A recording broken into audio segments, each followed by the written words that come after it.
Welcome back mga ropa, kwentuhan muna tayo. Pag-usapan natin ang laban sa pagitan ng kupunan ng Los Angeles Lakers kontra sa kupunan ng Indiana Pacers. Nagkaroon nga ng back-to-back game ang kupunan ng Lakers mga ropa kahapon, kalaban lamang nila ang kupunan ng Denver Nuggets. Ngayon naman Indiana Pacers mga ropa. Ngayon mga ropa, coming to this game 37-25 ang standings ng Lakers. Kaya 38-25 yan dahil nga nanalo sila sa kupunan ng Indiana Pacers. Dikit na dikit pa rin naman sila sa number 5 seed na Denver Nuggets mga ropa dahil natalo din to. Kaya 39-25 ang standings niya. Samantala ang makakalaban naman nila na Indiana Pacers ay dulong-dulo to sa Eastern Conference mga ropa. 15-48 ang kanilang standings. Dulong-dulo to sa standings mga ropa at tanking ang kupunan ng Indiana Pacers. Ngayon mga ropa, dito nga sa game na to kung tutuusin, dapat basic game to para sa kupunan ng Lakers. Ganun naman na nangyari mga ropa. Basic play lang din ang ginamit dito ng Lakers mga ropa. Halos isang play nga lang yung nakita ko dito na ginawa ng kupunan ng Lakers para talunin at lampasuhin ng kupunan ng Indiana Pacers. A must-win game to para si Lakers mga ropa. Kumbaga, bonus game na to para sa kanila. Pampataba sa standings mga ropa. Ngayon, ito ang game analysis at breakdown. Los Angeles Lakers versus kupunan ng Indiana Pacers mga ropa. Simulan na natin to. Okay, game. Ngayon mga ropa, pagbubukas pa lamang ng game dito sa may transition, matchup mga ropa, Jackson East versus J-Hub. At kitang-kita nga natin mga ropa, akala ni Jackson East na pupunta si J-Hub doon sa may ilalim kaya dire-diretso din siya dyan. Yun nga lang may shooting si J-Hub sa may long range bomb. Kaya kitang-kita natin mga ropa, tumigil dyan si J-Hub sa may 3-point area. Natirahan niya dito ang depensa ni Jackson East. Pumasok naman yan, basket is good. Ngayon mga ropa, pumunta naman tayo sa possession ng Lakers. Wala nga si LeBron James sa game na to. Back-to-back games nga kasi mga ropa. Mas pinili ni LBJ na magpahinga. 3-guard line na pa mayroon dito ang Lakers mga ropa. Luka Doncic, Marcus Smart, Austin Reeves. Pero kahit naman nandiyan si LBJ mga ropa, yan tatlong guards na yan ay starting 5 na kupunan ng Lakers. Pero ang napasok dito sa starting lineup mga ropa ay si Rui Hachimura. Siya ang pumalit kay LBJ. At starting center nga dito si Jackson East mga ropa dahil injured si DeAndre Ayton. At ang defense ang gamit dito ng Indiana Pacers mga ropa ay man-to-man defense. Ngayon mga ropa, Austin Reeves sa may hawak ng bola dito. Kitang-kita natin pumuploat dito si Rui Hachimura sa may right side corner 3-pointer. Samantalang ito namang si Pascal Siakam mga ropa, hindi siya nakadikit totally kay Rui Hachimura kahit naman man-to-man defense ang kanilang gamit. Nandito siya sa may position na to mga ropa kasi in case na umatake si Austin Reeves, pwede siyang umel mga ropa. Yun nga lang pagkabigay ng bola dito ni Austin Reeves kay Rui, agad-agaran itong tumira mga ropa, hindi niya na inintay na makalapit dyan itong si Pascal Siakam. Pumasok ang 3-pointer dito ni Rui mga ropa, basket is good. Take note mga ropa, 4 out of 5 si Rui sa game nila kontra sa kupunan ng Denver Nuggets. Dito naman sa game na to ay 2 out of 3 siya sa may 3-point area. Mabisa talaga si Rui sa may 3-pointer mga ropa. Sana nga magkaroon pa ng mga more touches si Rui at more shots sa may 3-point area kasi sobrang efficient nito. Ngayon mga ropa, first quarter nga pala to, nakapundos naman dyan si Nembhard mga ropa. At dito sa play na to ng kupunan ng Lakers, Austin Reeves ang pinaghahawak ng bola dito ni Luka Doncic. Nagbabackseat siya para sa kupunan ng Lakers mga ropa at kay Austin Reeves. Ginawa dito ni Austin Reeves, pick and roll gameplay sana with Jackson East mga ropa. Pero naharangan dito yung roll-rollan ni Jackson East. Good decision naman mga ropa na pinasa niya yung bola kay Luka dahil yung defender ni Luka ay na-attract niya na dito sa may gitna. Open 3-pointer para kay Luka mga ropa, basket is good. Pagbubukas ng first quarter mga ropa, napansin ko hindi humahawak ng bola si Luka Doncic. Nag-aantay lamang siya ng pasa mga ropa sa mga open shots niya sa may 3-point area. Maganda ang panimula dito ng Indiana Pacers mga ropa, nakakapunto sila sa pagbubukas ng first quarter. Samantala ang Lakers naman, binigay kaagad ang bola kay Rui Hachimura. Good decision naman yan mga ropa dahil shooter naman talaga si Rui Hachimura, pero nagmintes ang kanyang tirada dito sa pagkakataon na to.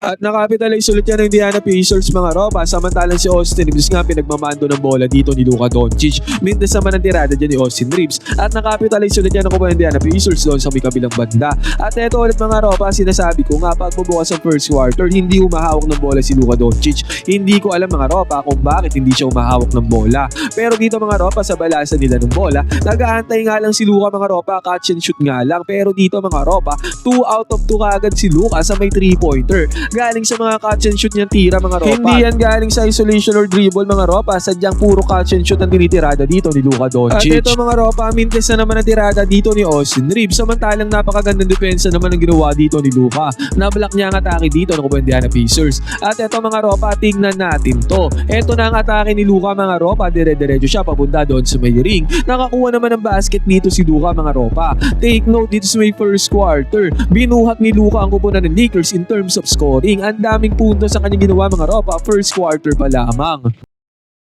15-13 nga ang score dito mga ropa pagbubukas pa lamang ng first quarter. At eto mga ropa, Luka Doncic na nagawak ng bola at swinging niya kaagad, kinigaw niya yung bola kay Rui Hachimura. Napakagandang ginawa ito ni Luka Doncic mga ropa na nahanap niya kaagad si Rui sa may 3-pointer. Ang napapansin ko dito sa game na to mga ropa pagbubukas ng first quarter na to, talagang hindi nagagapak si Luka mga ropa. Sinusubukan niyang ma-distribute yung bola sa kupunan ng Lakers. Nag-backpedal nga siya kay Austin mga ropa para si Austin na magmando ng bola at maging catch and shoot player siya pagbubukas ng first quarter. Hindi man na-take dito ni Rui ang tirada mga ropa, perimeter jumper naman ang kanyang pinakawalan pero nagmindes yan mga ropa. At again mga ropa, next possession, Luka na ang umahawak ng bola dito. Sinetan siya ng screen ni Rui Hachimura. Pick and pop gameplay pala to mga ropa. Ayan, pinasa ulit ni Luka ang bola. One shot fake dito ni Rui, sabay atake, slam dunk ang ginawa niya ni Rui Hachimura. Sinasabi ko nga sa inyo mga ropa, hindi nagagapak si Luka pagbubukas itong first quarter na to. Ngayon mga ropa, ito na yung sinasabi ko, nag-iisang play na ginamit ng kupunan ng Lakers. Nag-wintest dito si Pascal Siakam. Ngayon mga ropa, ito na. Humawak na si Luka Doncic ng bola. Yung sinasabi ko, nag-iisang play mga ropa, typical Luka Doncic. Solo lang mga ropa, Luka Doncic lang ang humahawak ng bola. Walang play-play mga ropa. Ito yung sinasabi ko, nag-iisang play. Walang play-play para kay Luka Doncic. Walang kabog-abog nga mga ropa. Pumukol siya dito ng top of the key 3-pointer. Pumasok naman yan para kay Luka. Take note, tumataginting na 44 points si Luka Doncic dito sa game na to.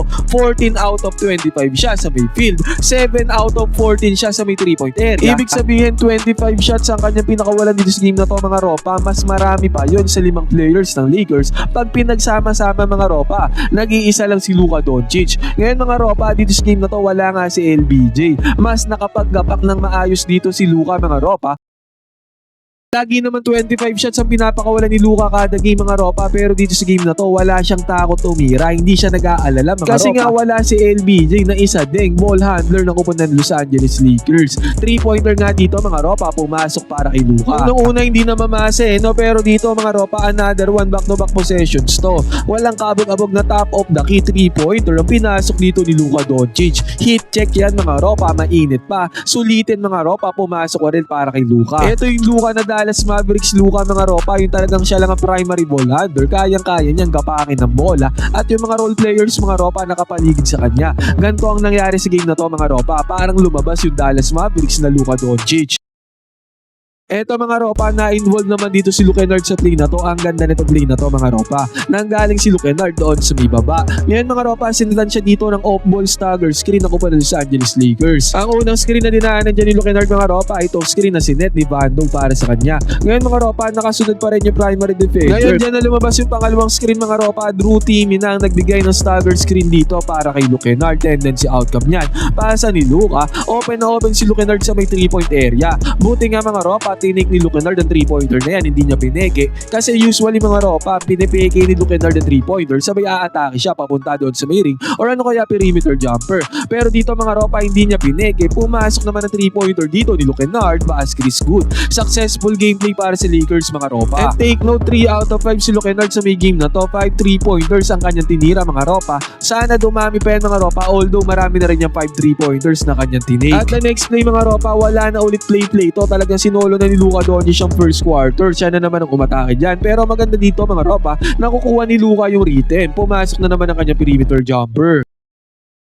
At eto ulit mga ropa, Luka ulit, wala ng play to, isolation lang ulit. At doon ulit mga ropa sa may top of the key 3-pointer. Pumasok na naman ang tirada dito ni Luka Doncic. 5 3-pointers nga kaagad ang kanyang tinala dito pa lamang sa may first quarter mga ropa.